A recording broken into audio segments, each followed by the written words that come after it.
Welcome back to the channel, guys. I got a couple videos planned for in the future. Like, I want to talk about basically my experience and what I've learned from the couple hundred games of Standard I've played since I've started my account on this game. Uh, but instead of that, today, this video is just an update of the last video, basically, like where I'm at on the account. As you can see, if you tuned in to the last video, I'm up to 30k gold from, I don't remember what it was, I think it was 20 some thousand in the last video. But I'll go over the other things, but still the plan with the gold is to wait until the new set comes out in September and then dump what I'm guessing would be about 50,000 gold. 50,000 gold into it and see what I come up with. I would hope that that gives me enough cards. I am highly against drafting the Baldur's Gate set since it doesn't really have any standard cards in it. It does, but like I don't think it has any rares or mythics, so it's just like a couple of filler cards in there for standard. So I definitely don't want to spend any gold on that. I'm definitely a standard player, but I want to draft the drafts that are full of standard cards, if that makes any sense. Like, I like limited that only uses the standard cards. I would like to draft like the neon draft that they got going on now. That's open, or I forget what they're called on here. They're called quick drafts. So I would do the quick draft Neon Dynasty if I really wanted to right now. Like, there's tons of cards in that set that I'd love to have for standard, but chances of me getting them from draft small. I just want to stick around to the new set, and when the new set comes, I'm going to dump everything into one set so that I can try and get as much towards the vault as I can, and I'll talk about my vault towards the end. The only real format that I play is standard. So I'll be doing standard, and I'll be doing the drafts, and then I do anything that's free. Like, they had a gladiator event that was, you had to build like a 100 card deck with singles. I definitely participated in that. So anyway, let me get into what I wanted to in this video, which is the rares that we had last time. I thought would only go up by, I think I said 2. I said we could expect we'll probably get like 2 more standard mythic rares. I thought it would be a good idea in the video to basically just show you what I got over the week. Let's see if I can get a better view of the, or wait, yeah, collected rarity, only the rares and the mythics. And we're at 164 of them, and that's what we had last week. These are the 164 that I had last week, and we built a red deck, and I got myself to out of platinum and 2 diamond with mono red, just taking advantage of people before they got off their feet. And then all week I tinkered with a deck and ended up with a new deck. I'm playing green-white this week, and I'm still only in diamond, but I'm in like I think diamond 3, or as I was considering in my head, like 3D tier of PvP. But yeah, so I'm trying to get out of the 3D and into 2D and then 1D and then into mythic, and that's my goal. So anyway, let's jump into adding in this week's rares.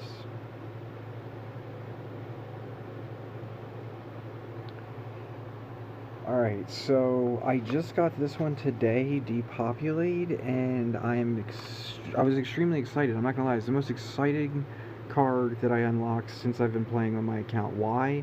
It's my first sweeper. Was I excited when I got Elspeth? Sure, but I honestly didn't know how good she was going to be in the format yet. I just thought, yay, I got a Planeswalker and I got it early. I didn't think anything of that. Then I find out that Elspeth is basically like, she's the roids in standard. So yeah, but anyway, that rare is new. So that's one we picked up.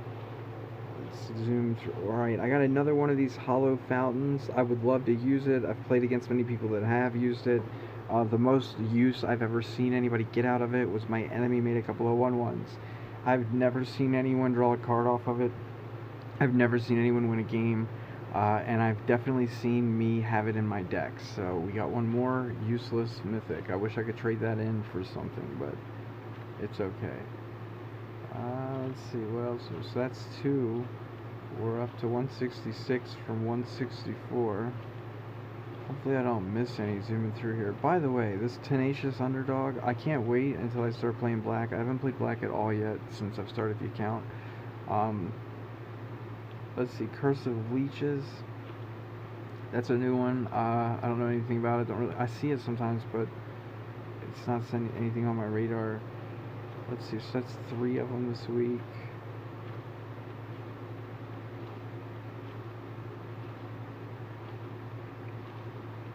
Pretty sure I got one more at least. Yeah, what's this?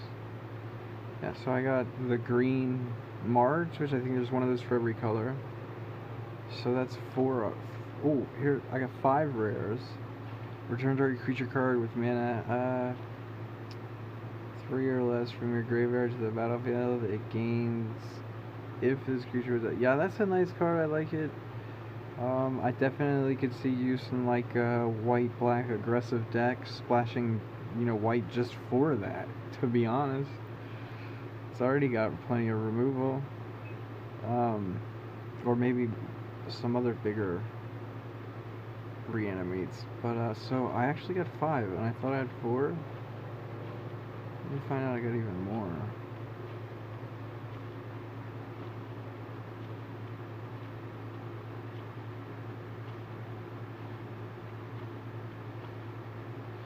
Nah, so that's it. So now when I go to the deck,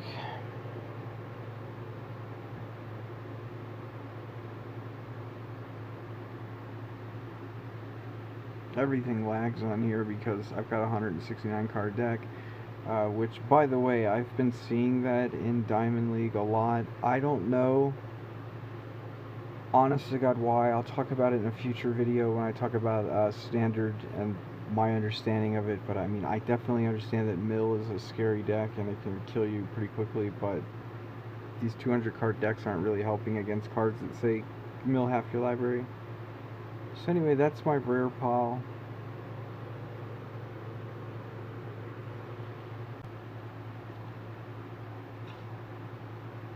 Alright, so I'm up to 9 packs of Baldur's Gate. The only reason I would open these is basically if I decide to build like a white-green life gain counter deck or something along that line. I don't see any other reason than to try and unlock more of my mythic vault, or whatever you would call it, to get wild cards. So yes, the only 2 other things I want to talk about in this video is basically where I'm at with the wild cards. We're up to 31%, and I did use I think 1 or 2 more commons. I think I made a couple blue cards. Without further ado, let me show you the basis of the deck that I plan to try and use to get into Mythic PvP. I'm hoping in my mind that I can do it in a week.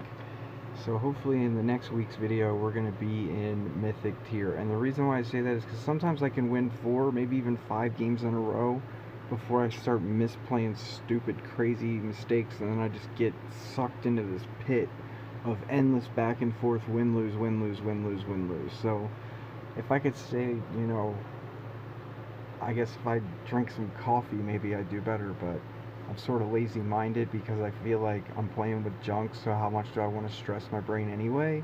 But then again, I'm trying to remind myself that it's good prep for draft, because in draft I'm not going to have good cards anyway, and I've never been good at draft in real life, so this game's going to be a great way to get practice and get better at it. But yes, so this is the deck.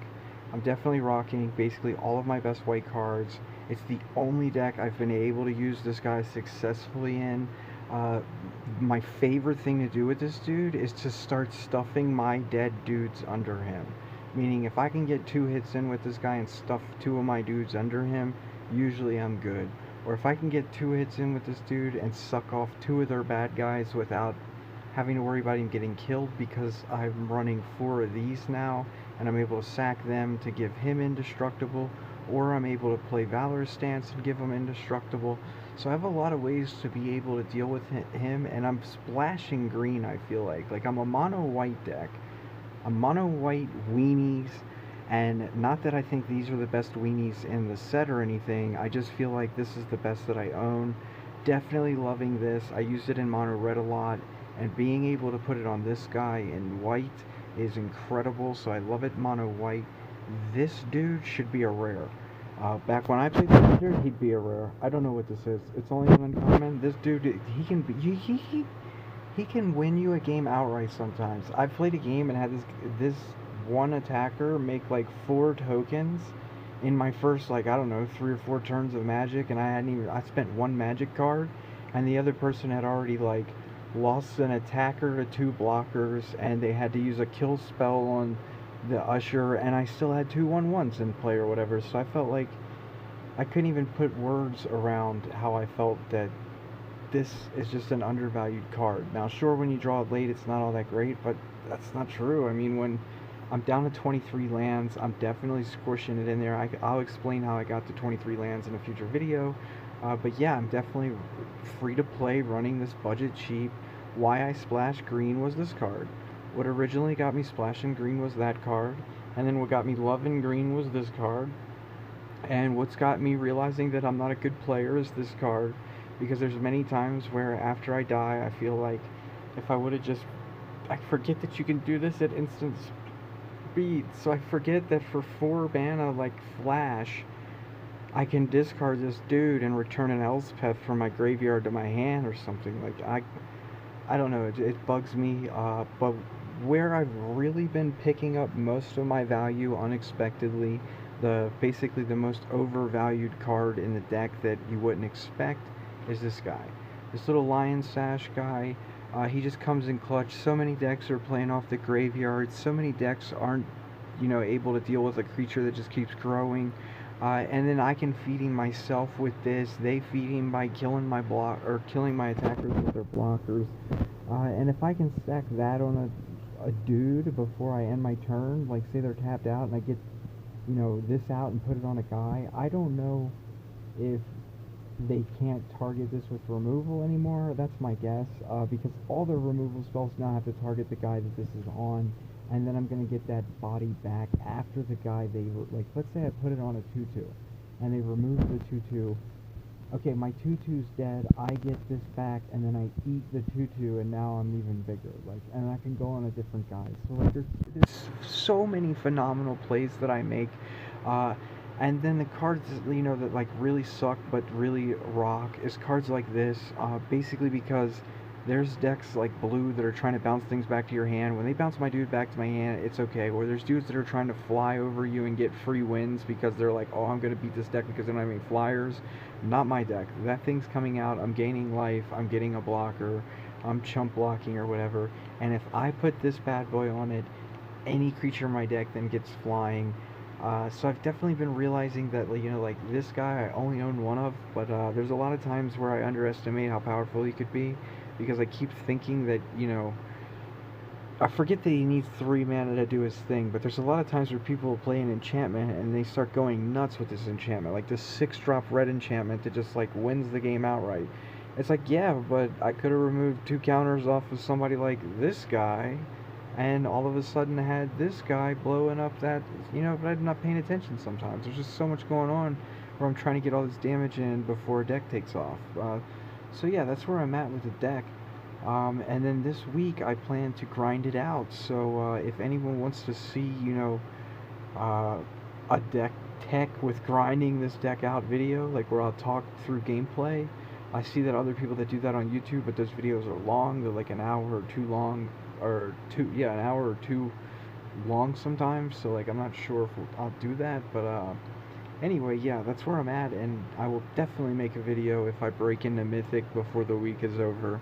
And I will definitely make a video, like I said, that I have plans for in the next day or 2 about my understanding of Standard at the moment. So if you're new and you're free to play, hopefully that video is going to help you out a lot. It's going to basically be my explaining how you can't afford to run all the stuff that you see everybody else running unless you're going to spend your wild cards. Like, you really just can't. You got to play with what you got, and most likely the only thing you got is aggro. And I'm telling you that I don't care if you got really nice cards like the Green Titan or the Black Planeswalkers. If you're not using them in aggro decks, then you're probably not doing as well as you could do with your little free-to-play decks. And take that advice with a grain of salt, but also take it from the fact that it's coming from a player that I like to play control. If I have my way, I'd rather be a slow, grindy deck that knows all the information, and I get to make all the choices and decide my own death or victory. I do not like to play aggro decks, so the fact that I've been forced into aggro is a great reason I think I need to make a video to explain how that happened. Anyway, guys, thank you to everybody who's been watching the channel, and I'll see you in the next video. Later.